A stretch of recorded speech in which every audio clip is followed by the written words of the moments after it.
show that a equal to 5တဲ့ a ဆိုတာ x ရဲ့နေရာမှာရှိနေတာအဲ့တော့ tan ဒါ y တန်မှုပေးထားရတော့မူရင်းပေးထားသူက L1 ပေါ်မှာရှိရဆို L1 ရဲ့ equation က y minus 3x plus a equal to 0သူပေးထားတဲ့ point a ကဘယ်မှာရှိရလဲဆိုတော့ a, tan မှာရှိတာဒါဆိုလို့ရှိရင် y နေရာမှာ tan ကိုထည့် x နေရာမှာ a ကိုထည့်ဒီဘက်မှာ a equal to 0ဒါဆိုရင် tan ဟိုဘက်ကိုတစ်ခါတည်းပို့လိုက်မယ် minus 10 minus 2a ဒါကြောင့်မလို့ a equal to သွားစားလိုက်တော့ 5 ဆိုပြီးရမယ်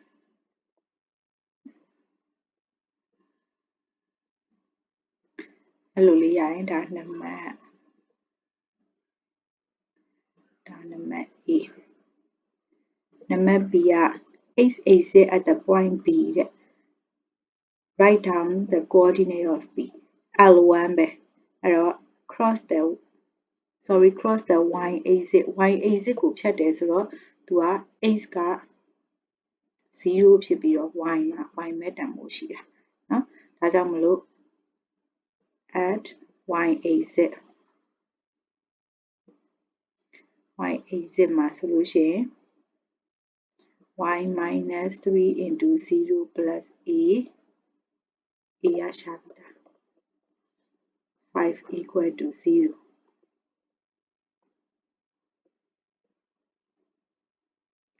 အဲ့တော့ y equal to minus 5အဲ့တော့ point b ရဲ့ coordinate ကိုရေးပါဆိုတော့ 0, minus 5ဖြစ်သွားပြီ point b အဲ့ဒါလေးမှန်တယ်ဆိုရင်တစ်မှတ်ထည့်ရမယ်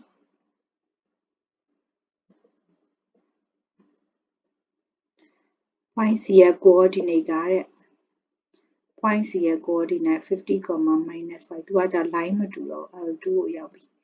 L2 က A ကိုဖြတ်သွားတယ်တဲ့ show that L1 နဲ့ L2 က perpendicular တဲ့အဲ့တော့ perpendicular ဖြစ်ကြောင်းပြချင်တယ်ဆိုလို့ရှိရင်ကျွန်တော်တို့ m နှစ်ခုမြှောက်တာ minus 1 ဖြစ်ကြောင်းပြရမယ်ဒါကြောင့်မလို့ m L1 ဒီကောင် sorry L1 ရဲ့ m ပေါ့နော် L1 က y equal to ဒါကိုဟိုဘက်ကိုပို့ချလိုက်ရင် 3x ဒီမှာ plus 5ဆိုဟိုဘက်ကိုပို့တော့ minus 5ဒါကြောင့်မလို့ m L1 က 3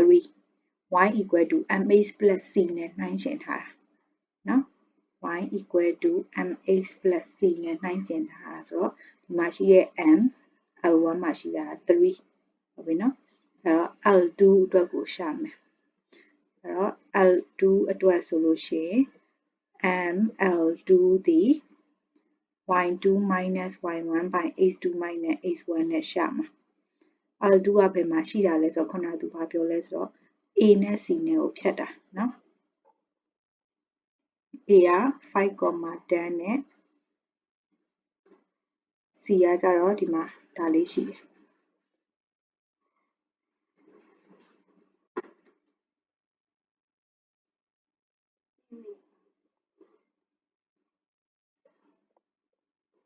အဲ့တော့ဒါလေးကိုကျွန်တော်တို့ဒီ point အနေပဲကြည့်ပြီးတော့တွက်လိုက်မယ်เนาะအဲ့တော့ ML2 က 50 minus sorry y2 minus y1 by x2 minus x1 ဒါလေးရှိမယ်အဲ့တော့ဒီကောင် minus 15ဒီကောင် 45အဲ့တော့ minus 1 by 3 ML1 နဲ့ ML2 နဲ့ကိုညှောက်ပြလိုက်မယ်ဒါက3ရယ် minus 1 by 3ရယ်ဆိုတော့ minus 1ရတယ်ဒါကြောင့်မလို့အဲ့နှစ်ခုက perpendicular ပေါ့ L1 and L2 are perpendicular ဖြစ်တယ်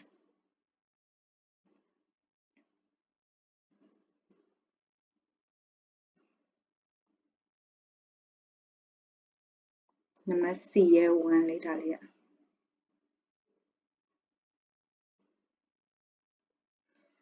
C ရဲ့ 2ကကြတော့ equation ကိုရှာပြီးတော့တဲ့ L2 ရဲ့ equation အဲ့တော့ L2 ရဲ့ equation ကိုရှာဖို့ m သိပြီ radian လည်းသိတယ်မှာ point to point လည်းသိတယ်ဆိုတော့ L2 ရဲ့ equation ကကြတော့ y minus y1 equal to m x minus x1 နဲ့ရှာတာနော်အဲ့တော့ y minus မှာဒီ y a ကိုသုံးလိုက်မယ်ဆိုတော့ tan equal to m က minus 1/3 x minus 5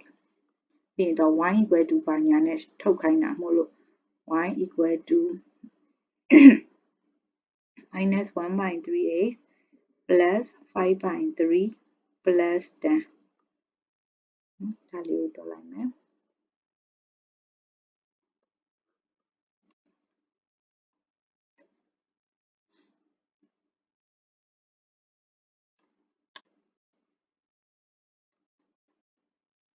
35/3 y equal to minus 1/3x plus 35/3 သူက format လေးရေးထားပေးသေးတယ် px plus q တဲ့အဲ့တော့ p နဲ့ q နဲ့ကပါလဲလို့ပြန်ထိုးပေးလိုက်မယ်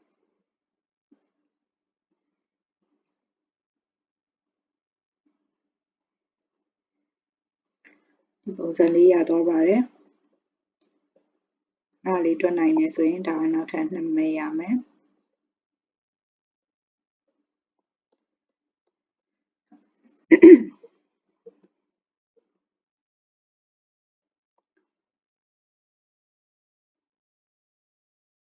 ဒီပါရင် point D က mn ဆိုတဲ့ဟာရှိရဲတဲ့ length CD C နဲ့ D နဲ့ကိုသုံးရမှာဒီ gradient ကလည်းတစ်မျိုး gradient BD ကိုလည်းပြောထားတယ် value of mn ကိုရှာရတော့ CD ကိုရှာလိုက်မယ် CD က 15 root 10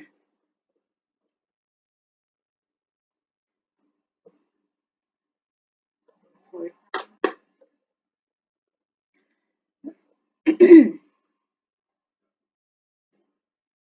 length CD က 15 root 10ရှိတယ်နောက်သူပေးထားတာ D ရဲ့ point က m, n လို့ပြောထားမယ်တဲ့နော်ပြီးရင် MBD minus 3လို့ပြောထားတယ်အဲ့တော့ B ကဘယ်လောက်လဲဆိုတာတော့ပြန်ကူထားလိုက်အောင် B က 0, minus 5ရှိတယ်အဲ့တော့ MBD ဆိုတာ y2 minus y1 by h2 minus h1 equal to minus 3ဒါလေးကိုရှာထားလိုက်မယ် minus 5 minus n ဒါကိုတော့ 3n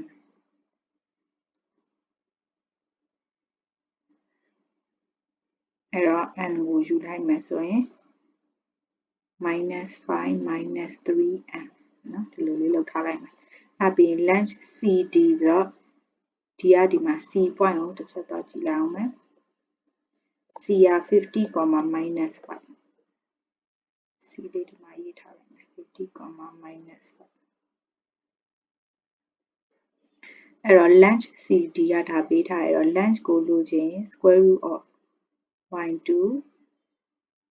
minus y2 minus y1 the whole square plus h2 minus h1 က m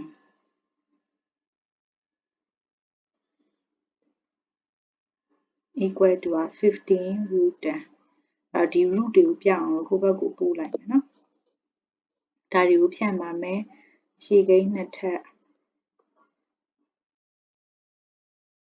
ပြီးရင်ရှေ့ကိန်းနဲ့နောက်ကိန်းနဲ့မြောက်တော့အပေါင်းဖြစ်သွားမယ်နှစ်ဆက tan n နောက်ကိန်းနှစ်ထပ်ဒီမှာလည်းအဲ့လိုပဲ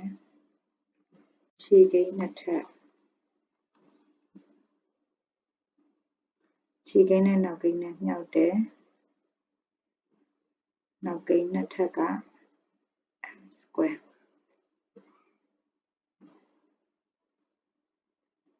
ပြင်ဒါက root ကို square တင်လာမလို့ဒီဘက်က root ကရှင်းသွားပြီဒီဘက်က square တင်လိုက်ရင်နောက်က tan အရှိက 15 square 15 square နဲ့ tan နဲ့ကိုမြောက်တော့ 2250ဆိုတာရမယ်ဒါဆိုရင်ဆရာမမှာ m ရော n ရောရှုံတယ်ဒီကောင်ကို equation လို့ထားလိုက်ထားပြီးတော့ substitute ပြန်လုပ်မယ်နော်လောလောဆယ်ဒီမှာရှိတဲ့ constant တွေကိုအရင်ရှင်းလိုက်အောင်မယ် constant နေရင် n ကိုအရင်ဦးစားပေးရေးလိုက်မယ် n square less than n ဒီ constant နေဒီ constant ကိုရှင်းရင် 2500 plus 25 maybe minus 2250ဒီ constant 3လုံးရှင်းလိုက်တာ plus 275ရတယ်ပြီးရင်နောက်မှာ m square နဲ့ 100m ကိုပြန်ဒီကဟိုဘက်ကိုပို့ပြီးတခါရရှင်းလိုက်ပြီးပါအဲ့ n နေရာမှာဘာထည့်မှာလဲဆိုတော့ minus 5 minus 3m ဆိုတာကိုထည့်မယ် square less than minus 5 minus 3m ဆိုတာကိုထည့်မယ်ဒါတွေကပြန်ကူမယ်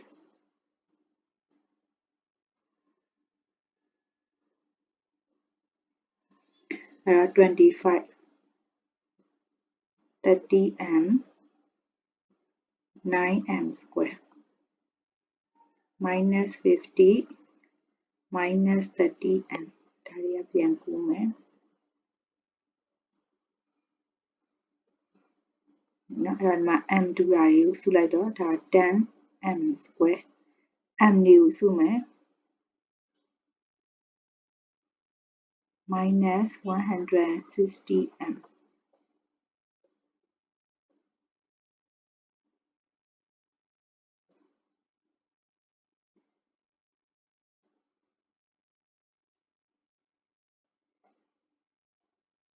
ဟောနေဒီမှာ plus ဖြစ်မှာ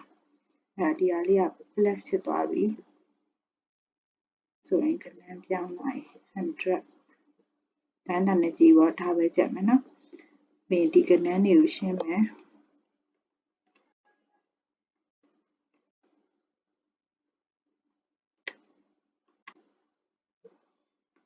plus 250 equal to 0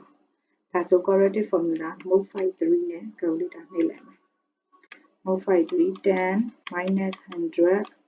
250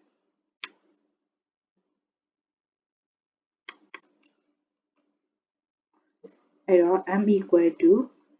5ဆိုတဲ့တစ်ခုပဲရပါတယ်နှလုံးမထွက်ဘူးเนาะ m 5ရပြီဆိုရင် n ကိုပြန်ရှာ minus 5 minus 3 into 5အဲ့တော့ minus 20ဆိုပြီးရတယ်ဒါကြောင့်မို့လို့ဒီ point ဒီ5, minus 20ဆိုပြီးရတော့coordinate ကိုရှာခိုင်းတာဖြစ်တယ် value of m and n ဆိုပြီးတော့ရှာခိုင်းတာရသွားပြီအဲ့ဒါနံပါတ် D နံပါတ် D က6မှတ်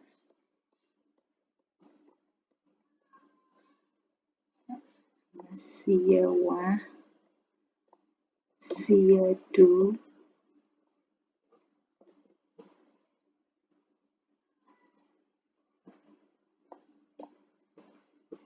ပြီးတော့ဒါ D ပြီးတော့နောက်ဆုံးတစ်ခုက area of quadrilateral ABCD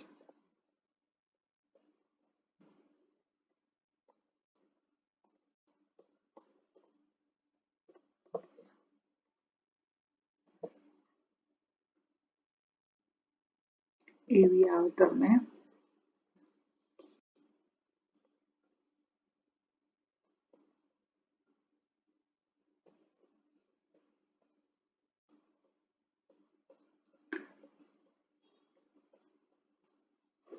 point လေးပြန်ကူထားလိုက်မယ်နော် B က 0,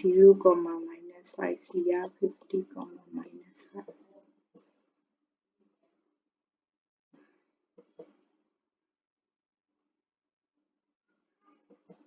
ဒီကဒီမှာမြင်ရတယ် A ကိုရှာလာမှာ A ကကျတော့ 5, 10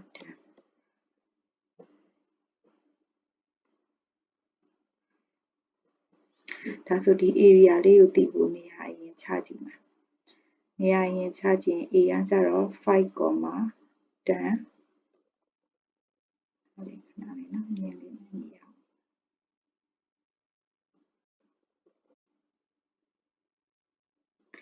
A က 5, 10ရှိမယ် B ကကျတော့ 0, minus 5ရှိမယ်ပြီးရင် C ကကျတော့ 50 whole way နော်50 comma minus 5ဒါနဲ့တော့တန်းနေတယ်နောက်ပြီးရင်ဒီကကြတော့5 comma minus 20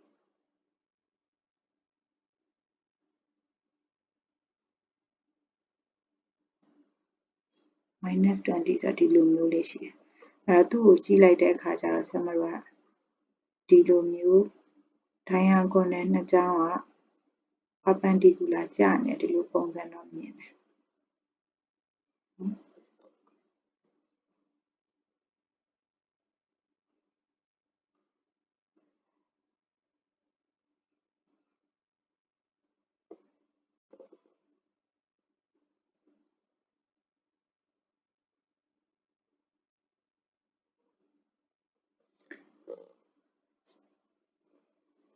အဲ့တော့ဒီဘက်ကတိုင်းကဒီလိုမျိုးပုံသေးနည်းမသိခဲ့ဘူးဆိုပါစို့အဲ့ဆိုဘယ်လိုလေးဆရာမတို့ကြည့်လို့ရသေးလဲဆိုတော့ triangle နှစ်ခု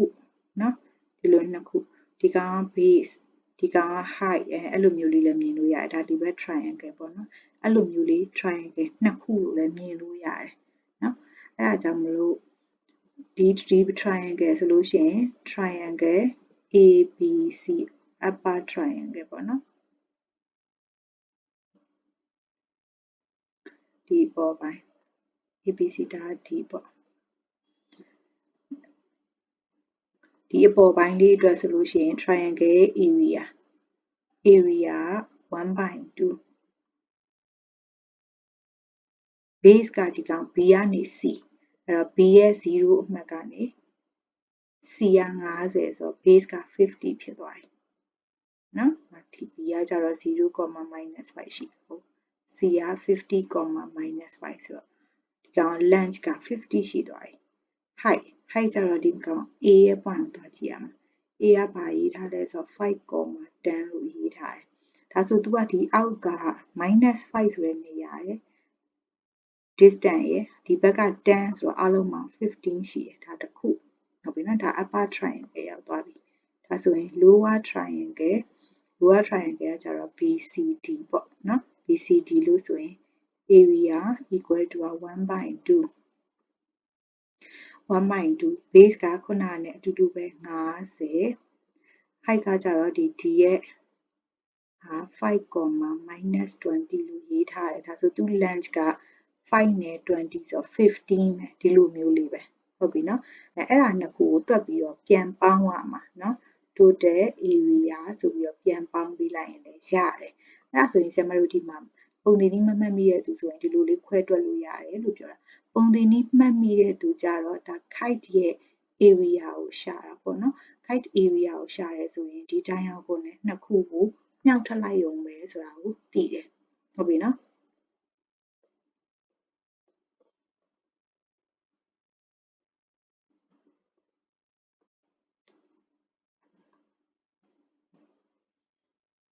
အဲ့တော့ total area ဒီမှာဒါလေးကိုတွက်ဒါဒီမှာပဲတွက်လိုက်တော့နော်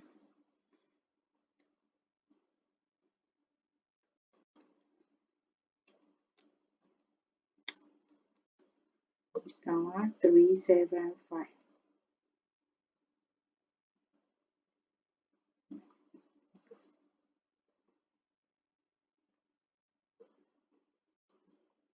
တဲ့ area ဆိုတော့ဒီနှစ်ခုကိုပေါင်းမယ်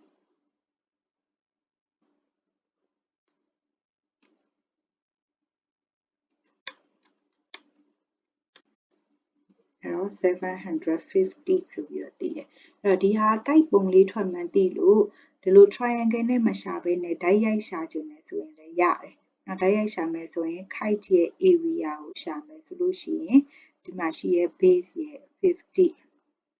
နော်ဒီမှာ diagonal base ရဲ့ဒီအစအဆုံးဖြစ်တဲ့ diagonal နဲ့မြောက်လိုက်အောင်မယ်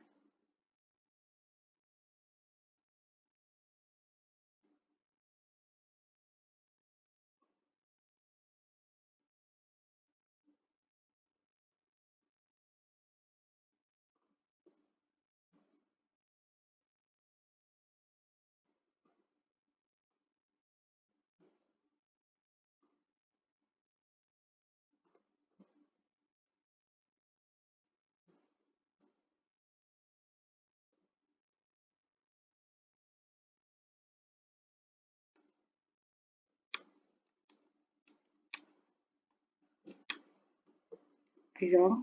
ဒီလိုမျိုးလေးပြန်ရတယ်အဲ့တော့အဖြေကဒီလိုလေးရတယ်ဆိုရင်မှန်ပါပြီအဲ့တော့ area အတွက်ဒါလေးက3မှတ်ထပ်ရပါတယ်